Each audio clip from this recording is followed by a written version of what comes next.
Hi, I'm Femi Okay. And I'm Malika Bilan. Today, an update on the war in Syria. It's a show that you, our community, voted for. So join us with your Syria-related comments and questions live on YouTube or on Twitter @AJStream.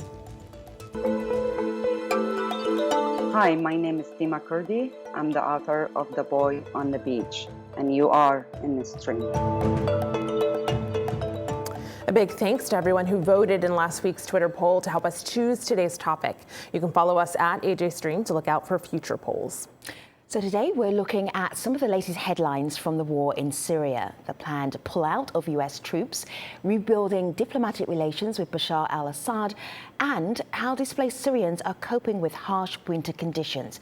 With us to talk about all of this in Istanbul, Turkey, Lina Shami, an architect and activist. Also in Istanbul, Dima Musa, Vice President of the National Coalition of Syrian Revolution and Opposition Forces, and Rami Jara, a journalist and activist. Really good to have you with us, everybody. We begin with the US troop withdrawal. Last month, President Donald Trump made a surprise announcement that US troops will begin leaving from Syria. Have a listen to what Turkey's President Tayyip Erdogan said during a meeting with Russian President Vladimir Putin Wednesday in Moscow. Amerika Birleşik Devletleri'nin çekilme sürecinde What is critically important is to prevent a power vacuum after the pullout of the American troops. Our country's only goal is to clear the territory of Syria of terrorist groups. yani amacımızın Rami, let me just remind everybody that this whole story started with a tweet. Let me just show you the tweet here on my laptop. Donald J. Trump, after historic victories against ISIS, it's time to bring our great young people home. What has happened since the flurry of activity after that Twitter announcement? Well, Femi, thanks for having me. I think, Erdogan's statement of a power vacuum, I think that's something we're all worried about. But if you look at this, and the worry is that terrorists are going to take over again. Everyone labels different groups as terrorists, and with Erdogan, that label goes to the Kurdish groups, even some of the people in the opposition that oppose Assad, and don't really have those fundamental extremism that the rest of the world opposes. So for the Turkish government, I think the power vacuum worry is mainly the Kurds gaining power. And I don't think that's the worry of all the parties involved in Syria. I don't think that's the worry of all Syrians. I think many Syrians today are worried about Turkish influence in the northern region. But going back to the original reason this all happened, and that was a tweet from Donald Trump, I think that the US president sometimes says things and then forces the US government to have to actually take action in something that really can be considered irrelevant. And why I'm saying irrelevant is that the US's presence in Syria it's about 2,000 to 2,500 servicemen. Now the process of actually getting them out of Syria is going to require, I think I heard yesterday from Mike Pompeo saying that there would be actual military men going in to help take them out. And what that means is that these people on the ground are not actually fighting, they're providing support to those on the ground allies that are fighting. So most of the US's involvement in the country has been airstrikes. And if we're going to count that, then what you have is over 20 countries that have been involved in airstrikes in Syria. So the US's presence in Syria is totally blown out of proportion. I don't see its withdrawal as being anything that effective for the situation. And Rami, I hear your take there. I want to juxtapose it with this one on Twitter from Ramyar, who writes in that Syria is not a student's party to leave it abruptly whenever you want. It requires an exit plan coordinated with main partners like the SDF, and that's the Syrian Democratic Forces, a US-backed alliance of fighters. It can happen after achieving objectives, which the kind of mess Syria is in, especially with Turkey and Iran's involvement, makes it impossible. So a different take there, Lina. And so I'm wondering what your thoughts on this and what you think this actually means for the Syrian people in Syria. Well, there's so much ambiguity about this decision. Everyone knows that this decision surprised even the Trump administration. It surprised everyone, the Syrians, and also the actors, the states that are intervening in Syria, everyone. So, and it is made saying that they finished ISIS, and so it's the time to withdraw the American troops. And upon this, we can see that it's not clear if this decision is really going to take place or not, because ISIS is still there, and because the decision was made upon this, we can see that if ISIS, if reports kept coming about operations from ISIS in that region, so maybe Trump will take back what he said about taking this decision. It's still not clear, and it's created a gap, it created a vacuum that all the other actors started to think how to fill it. But it's still not clear what are the consequences are going to be. And following what Rami was saying, this decision was taken after Trump had visited a military base in Iraq, which is Lion Base. And that means America is still there from their military bases in the region. Dima, Go ahead, Dima, then I'll show you something I wanted to show you before we wrap up this little segment. Go ahead. Okay, if I may jump in here, I think this move has a lot actually with Trump's attempts at distracting from also some of the internal issues that his administration is dealing with in the United States. And now we have the government shutdown, so there's this attempt to always bring up the issue about the troops, bringing the troops back home, that he uses sort of to distract away from the internal problems, the domestic problems. But I also see that this is actually, this is not a strategic decision. This is more tactical. I don't think, based on previous experiences in the region where the U.S. has made interventions, regardless of some of the differences in the details, that the U.S. is not really going to pull out completely.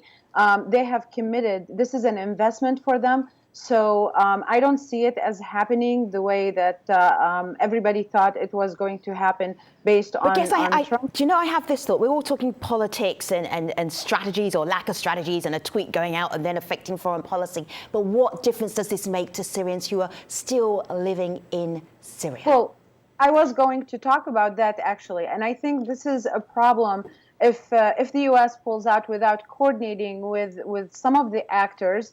This will create the vacuum that Lina talked about, and there are so many groups that could fill that, regardless of who you consider terrorist. But I think some of the more dangerous ones would be the regime taking back this area, and it considers a lot of the residents in this area, the civilians, its enemy, and it will go after them the same way it went after civilians in other areas that it regained control of. And continues to do so in areas that it never lost control of, like in Damascus and some of the other cities. And you also still have, while ISIS was eliminated to a certain extent, it hasn't been eradicated completely. So there is still that danger of ISIS taking this opportunity to reestablish its presence. You also have Iran. And this is inconsistent with U.S. strategy that was talked about previously. And all of these affect the civilians whose safety Can I also add? Yeah. Rami, I know you want to get it in there, and I see Lina as well. I want to push us on just a little bit, though it is still related. So have a listen to this. We're moving on to our next serious story for those of you at home. Some countries are ready to build ties again with the government of Bashar al-Assad. But what needs to be taken into consideration as diplomatic relations move toward normalization? So last week, Lebanese Foreign Minister Gibran Bassel called for Syria to be allowed back into the Arab League. Have a listen. Lebanon has proposed today the return of Syria to the Arab League. This is not a subject that one country can decide on. This topic needs its own mechanisms and formulations. However, it is not possible for us to ignore this issue and stay away from dealing with it. We would like to fill what we have called the gap in our Arab world so that this gap will not widen. So Rami, I want to go to you with this, linking the two segments here, what we were just talking about a minute ago, to this normalization. Marwan says the U.S. withdrawal is likely to accelerate the political solution, which could strengthen Assad, but stop the war. Another person's thoughts on that. This is Peter Cleaver, and he says that all the countries that fought against Assad lost the war against him, and the earlier they normalize things, the better, because it's a lost war to remove him. So, Rami, break that apart for us. Yeah, I mean, that last sentiment does seem to be what we're hearing a lot of these days. And it's sad because if you look at the reality, and that's walking through this from when this started until where we are right now, it doesn't really meet justice and accountability. It doesn't really meet the aspirations of all the people involved. I'm not just talking about people that opposed Assad and have paid the price for doing so. But if you look at also what's happening today, it might come as a shock to some people that aren't following, like some people that saw this in the beginning as a lot of people closing their embassies in Damascus, a lot of parties, countries closing their and cutting ties off of Damascus. And now all of a sudden they're going back because they've lost the war against Assad. I think it could come as a shock to some people, but it doesn't come as a shock to me personally and to, I think, a lot of people involved. A lot of ridiculous decisions have been made in Syria. For example, the Syrian ambassador to the UN, Bashar al-Jafari, was basically honored by the UN Secretary General for his 10 years of service in the UN.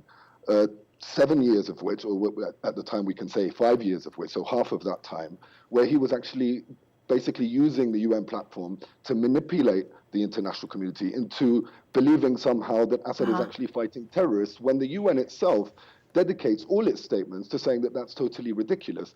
Now you have countries like Italy basically pushing it forward, the far right obviously, saying that they could somehow build ties with Assad. And to be honest, the Gulf states building ties with Assad again, I don't find that shocking at all. I think that's totally expected. I don't think that they supported the Arab Spring in any way, only for one reason, was that they were trying to say to the West, here it's none of our, that we're not the ones that are being targeted. Go ahead, sorry. Yeah. Go ahead, Lena, go ahead. Yeah, normalizing the relationships with the Assad regime means an important thing. It means normalizing this terrorist regime, normalizing his actions, normalizing his war crimes that have been committed against the people, and normalizing the way he is dealing with his opponents. So we may see the pace of violence rising in the world, in the countries that have opened relationships with Assad. That was what is going to happen if that continues. And if I can, if I may add to this, and just building on one thing, on one theme that that both Rami and Lena talked about, you know, I have an issue with calling this normalization. This is actually what it should be called, is reimposing the Assad regime on the international community, on the Syrian people first and foremost, half of whom have been displaced internally or to neighboring countries and beyond. And this is about impunity. So this is an ethical issue, and it's not, normalization gives it this sort of legal term. But this is really all about showing where we are ethically and in terms of legitimacy, you know, in light of all the crimes that the Assad regime has committed in today's world. Impunity. I want to share a comment with you from someone who I think would agree with what you're saying there. This is Shyam. She's a political organizer in the U.S. in Brooklyn. Here's what she told the stream. I read headlines of the international community making moves to normalize ties with the Assad regime, the first thing that comes to my mind is, what about the political and civil and human rights of the Syrian people? What about accountability for crimes against humanity, for war crimes, and for human rights abuses? Not just over the past 7 years, where the civilian death toll has reached over 500,000, but over the past 40 years, where the Syrian people have suffered under this military dictatorship.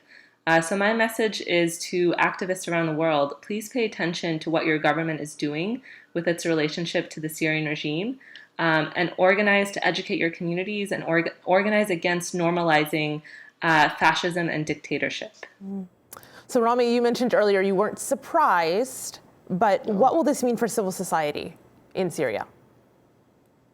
It's going to be destructive. I mean, one of the things that we've been fighting over the past 8 years is obviously extremism. And the problem is that I've always seen that extremism can't be battled with just gunships and planes from the sky and bullets. It doesn't work that way. There's a process in which we seek and find out what the actual problem is, what caused all this. And I continue to believe that it's indirectly politically motivated, that these people, members of ISIS, if I'm to speak in particularly, in the lower ranks are maybe fundamental, but in those high ranks, it's very politically motivated.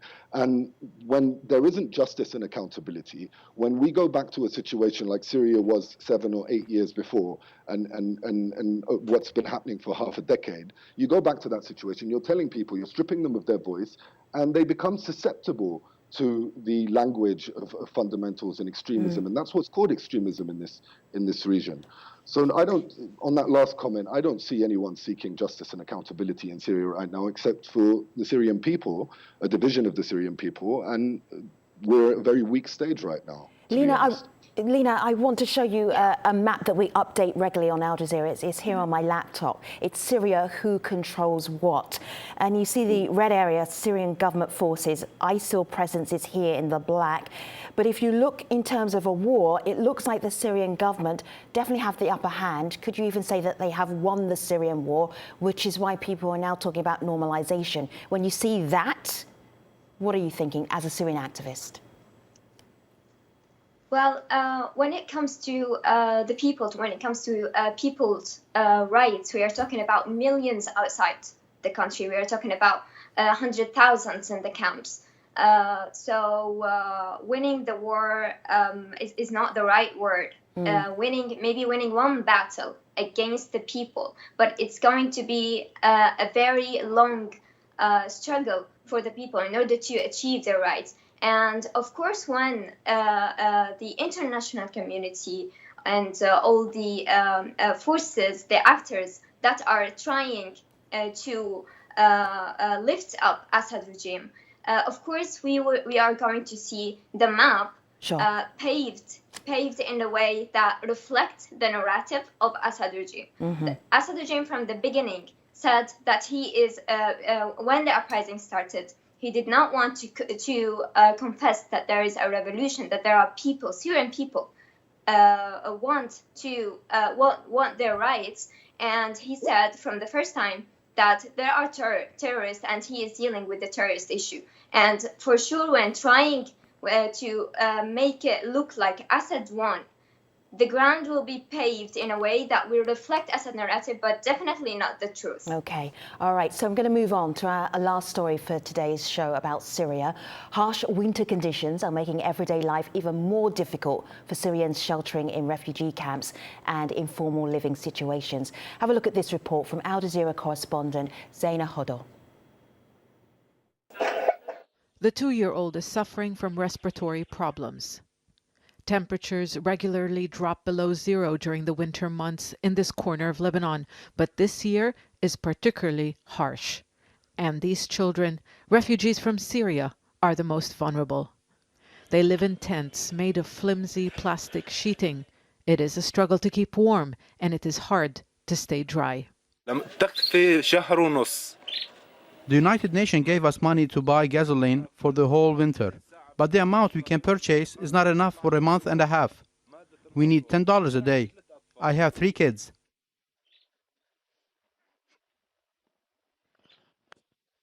It's hard for fathers like Abdul Ilah when they can't buy medicine and meet the needs of their children. Rami, I know you're hearing stories about people who are so desperate, in such despair, that they're doing terrible things to themselves. Would you mind telling us how this is happening to people who are displaced Syrians who are living in refugee camps?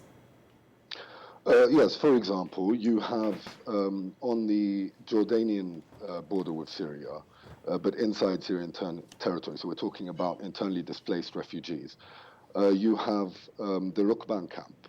So this camp, if we're to speak frankly, is basically besieged from two parties, the Jordanian government and the Syrian government, that have equally closed their borders, prevented medical supplies and food supplies from going in, which has resulted in horrific things happening. This month alone, I think the number is 8 children have died in this camp alone, not forgetting obviously the freezing conditions right now.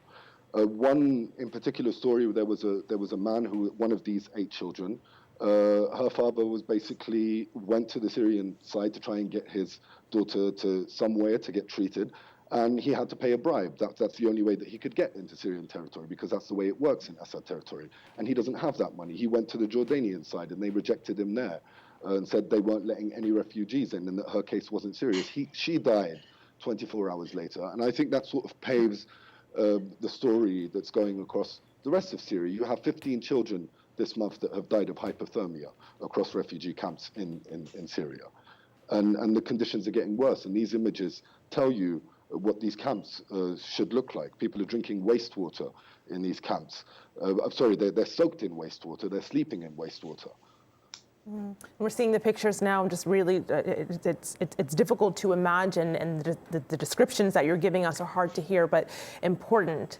Which is why I want to read this tweet from Hassan here. I want to read this tweet from Hassan here, who's a former guest and also a Syrian refugee himself, because he talks about what we should do when we hear stories like that. So Hassan says 6.2 million displaced within Syria, 5.6 million outside. In Lebanon, 70,000 at risk of extreme weather.